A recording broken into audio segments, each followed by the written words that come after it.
প্রিয় শিক্ষার্থী বন্ধুরা, আজকের ক্লাসে আমরা দেখব কিভাবে অ্যাসার্টিভ সেন্টেন্সকে ইন্টারোগেটিভ সেন্টেন্সে রূপান্তর করা যায়। অ্যাসার্টিভ সেন্টেন্স মানে হচ্ছে বিবৃতিমূলক বাক্য। আমরা সাধারণত যে কথাগুলো বলে থাকি, যেমন আমি এখন যে কথাগুলো বলছি, সেগুলো হচ্ছে অ্যাসার্টিভ সেন্টেন্স, যেটাতে আমরা স্বাভাবিকভাবে কোনো কথা বর্ণনা করে থাকি, এবং ইন্টারোগেটিভ সেন্টেন্স হচ্ছে যেখানে আমরা প্রশ্ন করে থাকি। তো আমরা দেখব আজকে কিভাবে আমরা অ্যাসার্টিভ সেন্টেন্সকে ইন্টারোগেটিভ সেন্টেন্সে রূপান্তর করতে পারি। চলুন ক্লাস শুরু করি। তার আগে একটা কথা, অনেকেই এখনও আমাদের চ্যানেলটি সাবস্ক্রাইব করেননি। চ্যানেলটি সাবস্ক্রাইব করে নিন এবং ভিডিও প্রকাশের সাথে সাথে নোটিফিকেশন পেতে পাশে থাকা বেল আইকনটি প্রেস করুন। চলুন আমরা ভিডিও শুরু করি। এখানে দুইটা বাক্য লিখেছি আমি বোর্ডে, একটু খেয়াল করে দেখি কি লেখা আছে।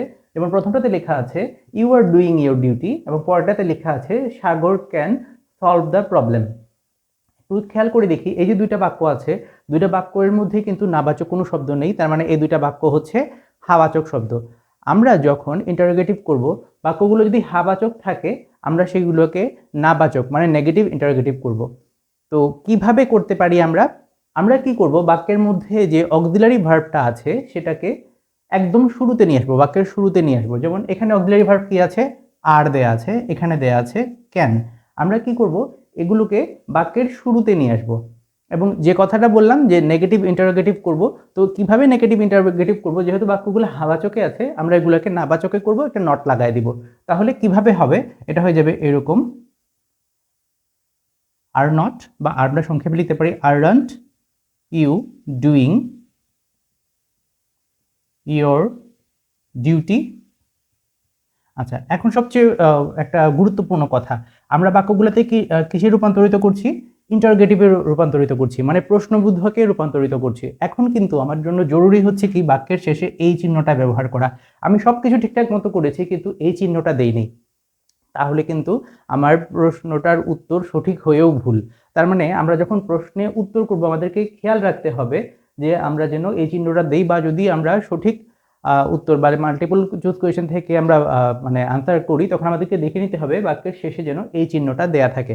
তাহলে আমরা কি করলাম, আমরা অক্সিলারি ভার্বটাকে বাক্যের শুরুতে নিয়ে আসলাম, এবং বাক্যটা হাবাচকে ছিল সেটাকে নাবাচকে করলাম। বাকি কোনো কিছু কিন্তু চেঞ্জ করি নাই, একই রকম রয়ে গেল। তাহলে আপনারা বলুন তো দেখি, এটা কিরকম হবে? আশা করি বলতে পারবেন কিরকম হয়ে যাবে। ক্যান নট, বা আমরা কান্ট বলতে পারতাম। সাগর সলভ দ্য প্রবলেম।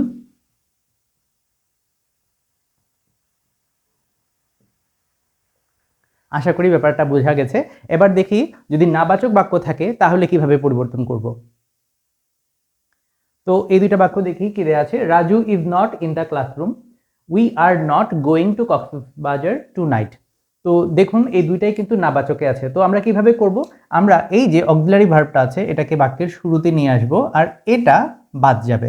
এখানেও ঠিক একই রকম হবে, অক্সিলারি ভার্বটা শুধুমাত্র বাক্যের শুরুতে চলে আসবে। তাহলে কি হয়ে যাবে?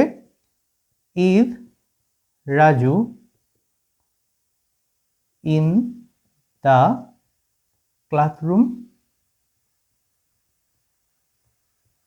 মানে ব্যাপারটা হচ্ছে জাস্ট এই প্রশ্নটার উত্তরটা হচ্ছে এরকম, মানে Eid Raju in the classroom, Raju কি ক্লাসে আছে? না, রাজু ক্লাসে নাই, এরকম হচ্ছে উত্তরটা। তো আমাদেরকে কি করতে হবে? যদি হাবাচক থাকে তাহলে নাবাচকে করতে হবে, আর যদি নাবাচক থাকে তাহলে আমরা হাবাচকে করব। তাহলে এটা কিভাবে হবে? ঠিক একই রকম, আর সামনে চলে আসবে, নটটা বাদ যাবে, তারপরে কি উই, বাকি অংশ যা আছে তেমন থাকবে।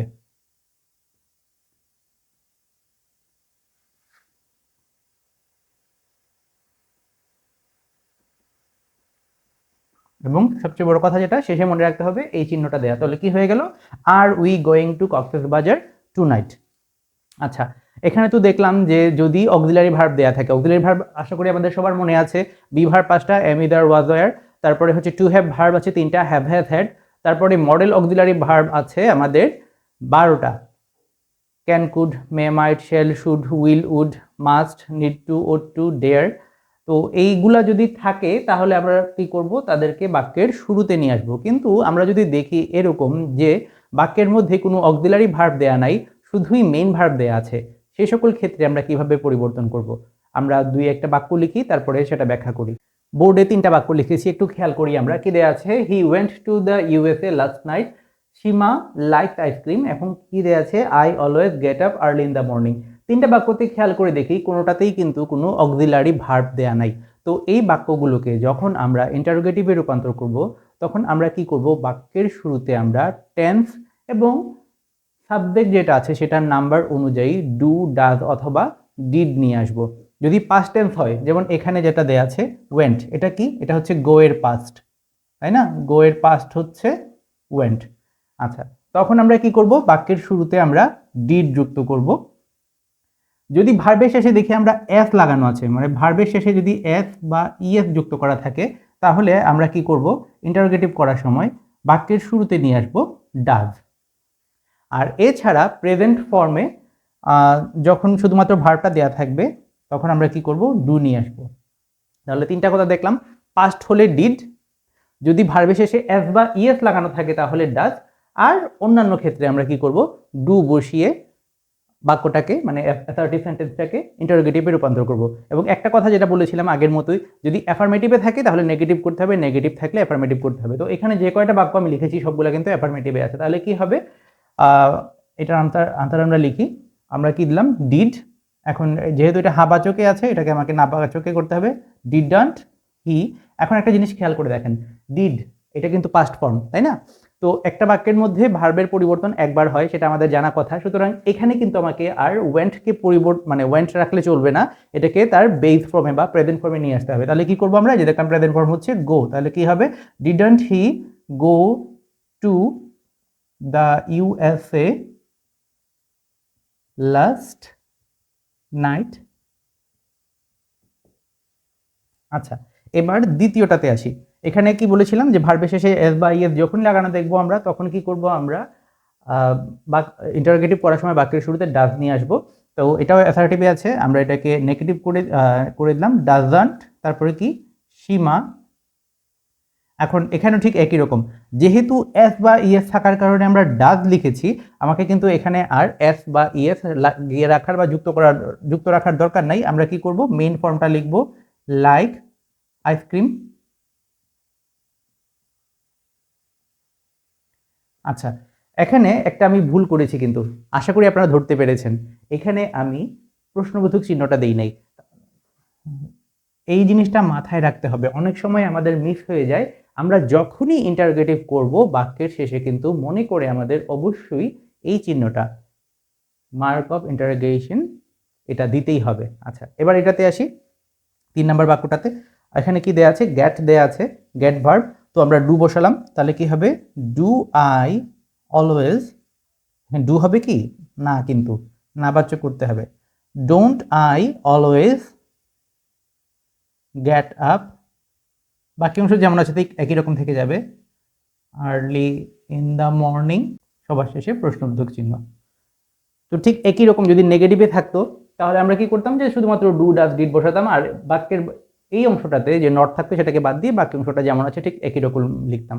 তো আশা করি এই ব্যাপারটা আমরা বুঝতে পেরেছি, যে দুইটা নিয়ম আমরা দেখালাম, যে অক্সিলারি ভার্ব থাকলে কিভাবে করতে হবে আর না থাকলে কিভাবে করতে হবে। আশা করি সবাই বুঝতে পেরেছি। চলে যাই আমরা পরবর্তী নিয়মে। যদি আমরা দেখি যে অ্যাসার্টিভ সেন্টেন্সের মধ্যে এভরিবডি বা অল রয়েছে, তখন নেগেটিভ করার সময় আমরা এভরিবডি বা অল এই দুইটার পরিবর্তে আমরা বসাবো হু ডাজন্ট, হু ডাজন্ট বা হু ডাজ নট। বাকি অংশটা যেমন আছে ঠিক একই রকম থাকবে। তাহলে এই যে প্রথম বাক্যটা এভরিবডি রেসপেক্টস হিম, এটা কি হয়ে যাবে, হু ডাজন্ট, এখন কি হবে, রেসপেক্ট। কেন, কারণ আমরা এখানে ডু ভার্বের সঙ্গে ইএস যুক্ত করেছি, তাই আমাকে এখানে এই ভার্বের সঙ্গে আর এসটা লাগাতে হচ্ছে না। তাহলে কি হয়ে যাবে, হু ডাজন্ট রেসপেক্ট হিম। এটা কি হবে, এটা হবে ঠিক একই রকম, হু ডাজন্ট লাভ। লাভ কেন হল আশা করে বুঝতে পেরেছি, ঠিক একই কারণে। এখানে যেরকম রেসপেক্টটা এখানে রেসপেক্টসটা এখানে রেসপেক্ট হয়ে গেছে, ঠিক একই কারণে এখানে লাভটা লাভ হয়ে গেল, কি হবে, ফ্লাওয়ার। একদম সহজ ব্যাপার কিন্তু, যে যখনই এভরিবডি বা অল থাকবে আমরা কি করব, তার পরিবর্তে হু ডাজ নট কথাটা বসাবো এবং বাক্যের শেষে প্রশ্নবোধক চিহ্ন বসাতে হবে। বাক্যের মধ্যে যে ভার্বটা আছে তার সঙ্গে যে এস বা ইএস যুক্ত থাকবে সেটা কিন্তু আমরা এক্ষেত্রে বাদ দিয়ে দিব। আবার যদি আমরা দেখি যে অ্যাসার্টিভ সেন্টেন্সে নোবডি নন নান বা নো ওয়ান, ঠিক আছে, এই তিনটা যদি দেয়া থাকে, নোবডি, নান বা নো ওয়ান দেয়া থাকে, তাহলে আমরা যখন এগুলোকে ইন্টারোগেটিভ করতে যাব তখন আমরা কি করব, এগুলোর পরিবর্তে জাস্ট হু লিখে দিব। সবগুলোর ক্ষেত্রেই হু লিখে দিব। বাকি যে অংশগুলো আছে এই বাক্যটার, সেগুলো কিন্তু যেমন আছে ঠিক একই রকম অপরিবর্তিত থাকবে, শুধুমাত্র শেষের যে চিহ্নটা আছে সেটা পরিবর্তিত হবে। তাহলে কি হয়ে যাবে, হু লাইকস আ লায়ার। এখানে কিন্তু দেখুন আমরা ভার্বের শেষের যে এস বা ইএস সেটাকে কোনো পরিবর্তন করলাম না, কারণ আমরা এখানে আর কোনো অক্সিলারি ভার্ব কিন্তু বসাই নাই। আমরা শুধুমাত্র কি করেছি, নবডির পরিবর্তে হু ব্যবহার করেছি। তো নবডি, নো ওয়ান বা নান সবগুলোর ক্ষেত্রেই আমরা কি করব, যে ইন্টারোগেটিভ করার সময় আমরা এই শব্দগুলোর পরিবর্তে হু বসিয়ে দিব এবং বাক্যের শেষে যে ফ্রুটস্টপ আছে সেটার পরিবর্তে প্রশ্নবোধক চিহ্ন বা মার্কআপ ইন্টারোগেশন বসাবো। তাহলে এটা কি হয়ে গেল, no one can defeat him হয়ে গেল হু ক্যান ডিফিট হিম। আশা করি ব্যাপারটা বোঝা গেছে।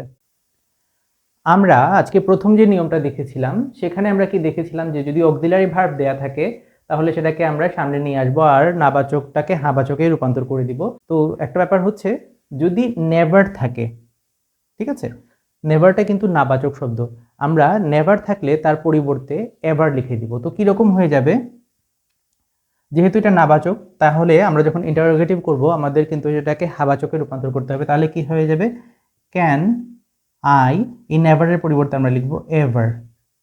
নেভার থাকলেই তার পরিবর্তে আমরা লিখব এভার, এভার ফরগেট ইউ, সবার শেষে প্রশ্নবোধক চিহ্ন। তারপরে তাতে আমরা দেখি এখানে কি লেখা আছে, ইউ নেভার প্লে ক্রিকেট। তো এখানে দেখুন, এখানে কিন্তু কোনো অক্সিলারি ভার্ব দেয়া নাই। আমরা যখন এটাকে ইন্টারোগেটিভ করতে যাব আমাদের কিন্তু ডু, ডাজ বা ডিড নিয়ে আসতে হবে। তো যেহেতু এটা প্রেজেন্ট ফর্মে আছে এবং ভার্বের শেষে এস বা ইএস যুক্ত করা নাই, তাহলে আমরা কি করব, এখানে ডু যুক্ত করব। এবং যেহেতু এই বাক্যটা নাবাচকে আছে কারণ নেভার দেয়া আছে, তাহলে এটাকে আমাকে হাবাচকে করতে হবে। তাহলে কি হয়ে যাবে, do you ever play cricket,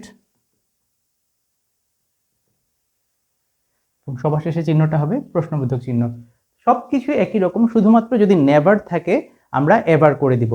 মানে কথা হচ্ছে এটাই, যে আমাদের প্রথম যে কথাটা আমরা বলেছিলাম, যে বাক্যটা নাবাচকে থাকলে হাবাচকে করতে হবে, হাবাচকে থাকলে নাবাচকে করতে হবে। নেভার হচ্ছে নাবাচক শব্দ, তো যখনই নেভার থাকবে আমাদের কি করতে হবে, তার পরিবর্তে এভার লিখে দিতে হবে। আর এই যে পরিবর্তনটা সেটা কিন্তু আগের মতোই, যে অক্সিলারি ভার্ব থাকলে সেটাকে আমরা বাক্যের শুরুতে নিয়ে আসবো, আর যদি অক্সিলারি ভার্ব না থাকে তাহলে বাক্যের শুরুতে আমরা ডু, ডাজ বা ডিড যুক্ত করব। ঠিক এখানে আরেকটা বাক্য আমি লিখলাম, এখানে দেখুন কি লেখা আছে, I have nothing to say. এখানে একটা অক্সিলারি ভার্ব দেয়া আছে, তো নিয়ম অনুযায়ী আমরা এটাকে সামনে নিয়ে আসবো। নাথিং দেয়া আছে, এটা নাবাচক শব্দ, আমাকে কি করতে হবে, এটাকে হাবাচকে রূপান্তর করতে হবে। তো কিভাবে হাবাচকে আমরা রূপান্তর করব, নাথিং এর পরিবর্তে আমরা লিখব এনিথিং। তাহলে এটা কি হয়ে যাবে, এটা হয়ে যাবে এরকম, do I have anything to say. আমার কোনো কিছু বলার নাই, তাহলে আমরা কিভাবে করে দিলাম, আমার কি কোনো কিছু বলার আছে। আচ্ছা, এখন এখানে একটু খেয়াল করে দেখি, এখানে কি দেয়া আছে, nothing can change her mind, কোনো কিছুই তার মন পরিবর্তন করতে পারবে না। তো যখন আমরা দেখব যে নাথিংটা সাবজেক্ট আকারে আছে, সে সকল ক্ষেত্রে কিন্তু এনিথিং হবে না। সে সকল ক্ষেত্রে আমরা কি করব, নাথিং এর পরিবর্তে হোয়াট লিখে দিব এবং পরবর্তী যে অংশটা যেমন আছে তেমন থাকবে। শুধুমাত্র এই ক্ষেত্রে যখন নাথিংটা সাবজেক্ট আকারে থাকবে, যখনই নাথিং সাবজেক্ট বুঝাবে মানে কর্তা বুঝাবে, তখন আমরা কি করব, নাথিং এর পরিবর্তে হোয়াট লিখব। তারপরে কি হবে, what can change her mind, সবার শেষে প্রশ্নবোধক চিহ্ন। তো এই যে কয়টা নিয়ম আমরা দেখলাম, এইগুলোই মূলত হচ্ছে অ্যাসার্টিভ থেকে ইন্টারোগেটিভে রূপান্তর করার কিছু নিয়ম। আমরা যদি উল্টাটা করতে যাই তাহলে কি করতে হবে, আমাদের ইন্টারোগেটিভ সেন্টেন্স সেটা যদি নাবাচকে দেয়া থাকে তাহলে আমরা অ্যাসার্টিভ যখন করব তখন সেটাকে আমাদেরকে হাবাচকে রাখতে হবে। আর যদি এটা নাবাচক হাবাচকে দেয়া থাকে, মানে ইন্টারোগেটিভ সেন্টেন্সটা নাবাচকে থাকে, তাহলে আমরা অ্যাসার্টিভ সেন্টেন্সটাকে মানে সোজা কথায় উল্টাটা করবো আর কি আমরা। তো কি পরিবর্তনগুলো আমাদের মাথায় আছে নিশ্চয়ই, আমি একটু লিখে দিচ্ছি। তো আমরা যখন উল্টাটা করব, আমরা ইন্টারোগেটিভ থেকে অ্যাসার্টিভ করব, তখন আমাদের মাথায় রাখতে হবে যদি আমাদের ইন্টারোগেটিভ যে বাক্যটা আছে সেটা যদি অ্যাফার্মেটিভে থাকে আমাদেরকে অ্যাসার্টিভ করার সময় সেটাকে নেগেটিভে রাখতে হবে, আর যদি নেগেটিভে থাকে তাহলে অ্যাফার্মেটিভে রাখতে হবে। এবং মনে রাখতে হবে যে অক্সিলারি ভার্ব যেটা আছে সেটাকে আমরা সাবজেক্টের পরে নিয়ে যাব এবং সবার শেষে চিহ্নটা কি হবে, ফুল স্টপ হবে। এখানে কি দেখলাম আমরা যে যদি আমাদের ইন্টারোগেটিভ সেন্টেন্সের মধ্যে হু ডাজ নট দেওয়া থাকে তাহলে হু ডাজ নটের পরিবর্তে আমরা এভরিবডি বসাবো এবং সবার শেষে মনে রাখতে হবে চিহ্নটা কি হবে, ফুল স্টপ হবে। ঠিক একই রকম যদি শুধুমাত্র হু দেয়া থাকে তাহলে হুটা উঠে যাবে, তার পরিবর্তে বসবে নবডি। যদি নেভার দেয়া থাকে তাহলে নেভারের পরিবর্তে আমাদেরকে এভার বসাতে হবে। এবং যে কথাটা একটু আগে আমরা দেখেছি যে যখনই আমরা এই ধরনের ইন্টারোগেটিভ বাক্য দেখব, বাক্যের শুরুতে কিন্তু অক্সিলারি ভার্বটা থাকবে, অক্সিলারি ভার্বটা বাদ যাবে। একটা ব্যাপার বলে রাখি, যদি ইন্টারোগেটিভ বাক্যের শুরুতে ডু ডাজ বা ডিড থাকে, আমরা যখন এই বাক্যগুলোকে অ্যাসার্টিভ করব তখন কিন্তু আমরা সিম্পলি সেই ডু ডাজ ডিডটাকে বাদ দিয়ে দিব, বাকি অংশটা যেমন আছে ঠিক তেমন থাকবে। তার মধ্যে যদি নেভার থাকে তখন ওইটাকে আমাদের এভার করতে হবে, বা নাথিং থাকলে এনিথিং করে দিতে হবে। এবং সবচেয়ে বড় কথা হচ্ছে কি, বাক্যের শেষে ফুল স্টপ যুক্ত করতে হবে। তো এই ছিল আজকে আমাদের অ্যাসার্টিভ থেকে ইন্টারোগেটিভ এবং ইন্টারোগেটিভ থেকে অ্যাসার্টিভে রূপান্তরের কিছু নিয়ম। আশা করি ক্লাসটি আপনাদের ভালো লেগেছে। যদি ক্লাসটি ভালো লেগে থাকে বন্ধুদের সাথে ক্লাসটি শেয়ার করবেন এবং তাদেরকে আমার চ্যানেলটি ফলো করতে বলবেন। আজকে এই পর্যন্তই। সকলে ভালো থাকুন, সুস্থ থাকুন। শুভরাত্রি।